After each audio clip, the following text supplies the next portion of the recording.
Mail-order bride was sent back for being too curvy, but the quiet rancher saw her real worth. Elena had grown up in a quiet farming village where life moved slowly and dreams often felt too big for the narrow dirt roads that circled the fields. Every morning she woke to the sound of roosters, and every evening she fell asleep listening to the gentle hum of insects outside her window. Her family was kind, hard-working, and loving, but they struggled constantly. Their crops often failed, money was always short, and Elena spent her days doing chores with her mother and helping her younger siblings with lessons they could not get at school. Even with all the challenges, Elena carried a special kind of hope inside her. She believed that life had more to offer than the same small village routine.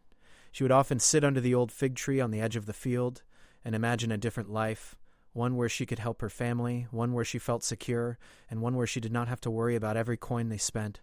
She wanted a future where she could build something that belonged to her. The idea of becoming a mail-order bride was not something she had ever dreamed of when she was younger. But as years passed and her family's situation became more difficult, she felt more pressure to do something meaningful. Elena was the eldest child, and she believed it was her responsibility to help. When one of her friends told her about an agency that matched women from different countries with men searching for wives in America, Elena hesitated at first. The thought of marrying someone she had never met felt frightening, and the idea of leaving her family seemed even harder. But her friend explained that many women had started new lives this way. Some wrote letters back home saying they lived comfortably and safely. For days afterward, Elena thought about it quietly. She prayed, she talked with her mother, and she spent long evenings staring at the stars, wondering if taking such a step was brave or foolish. In the end, her desire to help her family and her wish for a better life pushed her forward. With her mother's blessing, she contacted the agency. Within weeks, they matched her with a man named Marshall Tate, a homesteader who owned a large piece of land in America. According to the agency, he needed help running his household and wanted companionship. His letters were short but polite. He described his land, his home, and his plans for the future. Although his words did not carry much warmth, Elena convinced herself that maybe he was simply not good at writing. After all, not everyone expressed emotions easily on paper. As she continued writing to him, she allowed herself to dream of what life might be like on a wide, open ranch in America. She imagined long stretches of land where the sky touched the ground, quiet evenings with the sound of wind through tall grass, and mornings filled with tasks that made her feel useful. The agency arranged everything, the travel papers, the ship ticket, and the plans for her arrival. Elena used her savings, and her parents sold a few of their belongings to gather the remaining amount. They believed she would be safe, and they trusted the hope in her eyes. The night before she left, her mother cooked her favorite meal, the small kitchen filled with the smell of warm bread, herbs, and comfort. Her younger siblings clung to her arms, promising to write letters even though they barely knew how. Her father, who rarely showed emotion, placed his hand on her shoulder and told her she was brave. Elena hugged them all tightly, trying not to cry. She did not want her last memory of home to be tearful. Instead, she wanted to remember strength, love, and support. Her journey began with a long train ride, then a crowded port where she waited among hundreds of travelers, all carrying stories of their own. When she boarded the ship that would take her across the ocean, she felt a strange mix of fear and excitement. The ship was large, noisy, and full of people speaking different languages. Elena shared a cabin with 3 other women. 2 of them were also traveling to meet future husbands. They became fast friends, sharing stories late at night, comforting one another, and laughing at small things to ease their nerves. During the long voyage, Elena spent hours on the deck watching the water stretch endlessly in every direction. Sometimes the sea was calm like a mirror, and other times it rolled in slow waves that rocked the ship gently. She found peace in the movement. It reminded her of the wind in the fields back home. Every day she wrote small notes in a little notebook, a gift from her mother, about things she hoped for and things she feared. Most of her hopes revolved around building a warm home, being accepted, and creating a life where she felt valued. When the ship finally reached America, Elena stood with the other passengers and took her first breath of the new land. The docks were busy and loud, with workers shouting directions and families calling out to loved ones. Elena held her small suitcase close to her chest and searched the crowd with wide eyes. She expected to feel joy, but instead she felt a strange stillness inside her, a quiet pause before everything changed. After an inspection, she was guided through the harbor and brought to a small waiting area where people met incoming brides.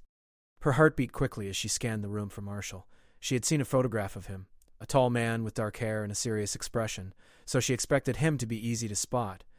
Then she saw him standing stiffly beside the doorway, his hat in his hands. Her steps slowed as she approached him.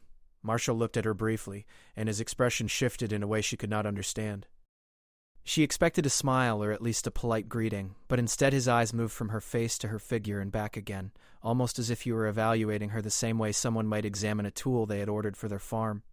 Elena felt a small pinch of worry at the back of her mind, but she tried to stay positive. Perhaps he was simply nervous, she told herself. She introduced herself softly, offering a smile. He nodded but did not smile back. The silence between them felt heavy, but she kept hoping it was just an awkward beginning. Marshall took her suitcase from her, not gently but not roughly either, just without much care.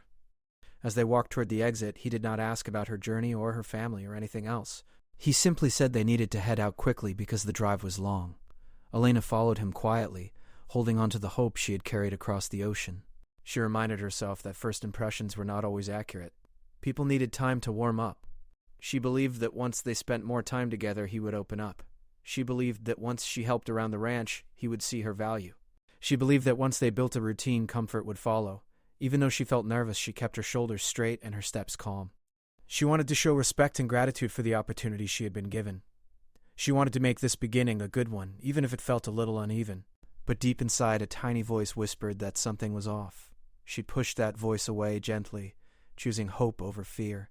Hope, after all, was what had brought her across the ocean, and she was not ready to let it go. Little did she know that her journey was about to take a path she never expected, one that would test her strength, reshape her dreams, and lead her to a discovery far more meaningful than the one she had originally crossed the world for. Elena sat quietly in the wagon as it moved away from the busy harbor, trying to settle her thoughts and calm the uneasiness growing inside her. The streets were filled with people rushing in every direction, but Elena barely noticed them. She kept her eyes on the buildings passing by and the sky above, hoping her new life would feel kinder than her first few moments had been.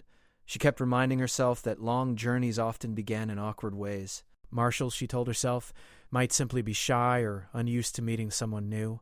Maybe the quietness she felt from him was not disinterest, but nervousness. Still, she could not ignore the way he had looked at her when she first approached him. It had not been the look of a man excited to meet his future wife. It had been more like someone receiving something unexpected, something he wasn't sure he wanted. Elena took a small breath and folded her hands on her lap. She believed in patience. She believed in giving people time. So she pushed her discomfort aside and focused on the road ahead. After leaving the town behind, the wagon entered wide-open land. The scenery changed from crowded streets to gentle hills, scattered trees, and long stretches of soft, waving grass. The air felt fresh and peaceful, carrying the scent of soil and wild plants. Elena tried to enjoy the view, telling herself this was the land she would call home. She imagined waking up to these hills, doing chores on the ranch, cooking warm meals, and creating a life built on effort and kindness. Every few minutes she stole a glance at Marshall. He held the reins tightly, his jaw set, his expression serious. He didn't look angry, but he didn't seem curious about her either. He didn't ask about her trip, or her family, or her home country. He didn't ask what she liked or what she hoped for. He just kept his eyes on the road, giving short answers when she tried to make gentle conversation. She asked him how long the ride would be. He gave a short reply. She asked about the ranch. He described it in a few plain words. She asked if he had always lived here. He nodded without adding more. Each attempt at conversation ended almost immediately. The silence that followed felt heavy, not natural. Elena felt herself growing quiet, too. She began to wonder if she had made a mistake leaving her home. She wondered if she had misunderstood the tone of his letters or read hope into words that were never meant to carry emotion. Hours passed until they finally reached the ranch. The house was sturdy, built from light-colored wood, with a porch and a few rocking chairs. The land around it stretched far into the horizon, dotted with cattle and fenced pastures. It was peaceful and quiet, just as she had imagined. Elena wanted to admire it, but Marshall's expression distracted her. He looked at the house, then at her, then away again quickly. She stepped down from the wagon, careful not to dirty her dress. She smoothed the fabric and tried to smile. She wanted him to see her kindness, her gratitude, her sincere desire to be a good partner. But the moment she stood in front of him, she sensed something had shifted. Marshall's eyes lingered on her figure again, longer this time. His brows lowered slightly, not in anger but disappointment. He cleared his throat and looked toward the door as though gathering his thoughts. Something inside Elena tightened. Her heart beat faster, not from excitement but from confusion and a little fear. Not fear of danger, but fear of rejection. He asked her to wait on the porch while he stepped inside the house. She obeyed quietly, standing with her suitcase beside her feet. The wooden boards beneath her creaked softly, and the gentle wind carried the scent of hay. She waited for him to return, hoping he needed just a moment to collect himself, hoping that everything would make sense soon. Minutes passed, then more minutes. Elena clasped her hands together and looked out at the fields to distract herself. She admired the soft rolling hills and the way sunlight danced across the tall grass.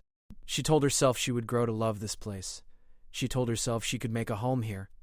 But deep inside, the same small voice from the harbor whispered again, telling her something wasn't right. Finally, the door opened. Marshall stepped out, but his expression made her stomach drop. His face was tight, as if he was trying to stay polite but struggling. He didn't sit down or invite her inside. Instead, he stood a few steps away from her, almost as if he were keeping a distance. He spoke slowly, choosing his words carefully. He said he had expected something different. He said she didn't look like what he imagined. He said she was curvier than he thought she would be. The word hung in the air like a heavy stone. Elena blinked, unsure she had heard correctly. The word wasn't unkind by itself, but the way he said it, softly, hesitantly, almost like a complaint, made her heart ache. She didn't know what to say. She had never thought of her shape as something to apologize for. Back home, her mother often told her she looked healthy and strong. But here, in this strange new land, her appearance suddenly felt like a mistake. Marshall continued, explaining that he had pictured someone smaller because that was what he believed would suit his life and expectations. He didn't raise his voice. He didn't insult her. But every sentence he spoke felt like another door closing in front of her. He said he wasn't sure he could move forward with the arrangement. He said perhaps she should return to the agency. Elena felt the ground shift beneath her. She tried to speak, but her voice barely formed words. She tried to explain that she was hardworking, willing, gentle, and eager to learn everything about ranch life. She tried to tell him that she had crossed an entire ocean with hope, believing she had a place here. But he shook his head lightly, not angrily, simply determined. He said he didn't want to be unkind. He said he just didn't feel she was what he wanted. The phrase repeated in her mind with painful clarity, not what he wanted. A soft ache filled her chest. She lowered her eyes, not wanting him to see how deeply his words hurt. She had come so far, carrying dreams of a home, a partnership, a shared future. She had believed she could be enough for someone who needed her. But now, standing on a porch she wasn't allowed to enter, she realized her dream had ended before it had even begun. Marshall stepped inside again and returned a few minutes later with her suitcase. He placed it gently near her feet, avoiding her gaze. He said he had already contacted the agency and arranged for her to be sent back. He spoke politely, but there was no warmth in his tone, only finality. Elena felt as though she were floating above herself, watching a scene she never imagined she would experience. The ranch, which moments earlier seemed full of promise, now felt cold and distant. The sky above looked just as blue as before, yet everything around her had changed. She wanted to cry, but she held the tears inside. She would not break here. Not in front of the man who had dismissed her before even giving her a chance. She lifted her chin slightly, drawing strength from the memories of her family, her village, her long journey across the sea. She had faced difficulties before. She would face this too. Marshall offered to take her back to the agency office in town. Elena nodded softly. She climbed into the wagon again, her suitcase by her side, her heart heavy but her posture straight. She refused to let herself collapse under the weight of rejection. The ride back felt longer than the journey in. The silence was deeper, the air colder. Elena watched the land pass by, wondering where she would go, what she would do, and how she would explain all this to her family. But even as sadness filled her, she did not let go of hope completely. She believed life had unexpected paths. She believed kindness existed somewhere. She believed she would find a place where she was valued, not judged. And though she didn't know it yet, someone else had seen her arrive at the ranch. Someone quiet, observant, and gentle-hearted. Someone who had noticed the hurt in her eyes and the grace in her posture even when she stood alone. Someone who would soon become a part of her life in ways she could never imagine. But for now, Elena sat silently, breathing through the ache, unaware that her story was far from over. Caleb Rowe had lived on the neighboring ranch for many years, and although he rarely visited Marshall Tate's property, he often passed by the far edge of the land while moving cattle or checking fences. He was a quiet man by nature, someone who preferred the company of animals and open fields to crowds and noise. His neighbors respected him for his steady work and calm way of speaking. He wasn't someone who rushed or judged quickly. Instead, he watched the world with patient eyes that noticed small details others often overlooked. On the afternoon Elena arrived at Marshall's ranch, Caleb happened to be riding along the boundary line. He wasn't close enough to hear words, but he could clearly see the arrival of the wagon. And though their story had begun with disappointment, it blossomed into something beautiful, something steady, lasting, and full of quiet joy. They were not perfect people, but they were perfect for each other in all the ways that mattered. And in the peaceful rhythm of their ranch, under the wide-open sky, they found a love that did not need to shout to be strong.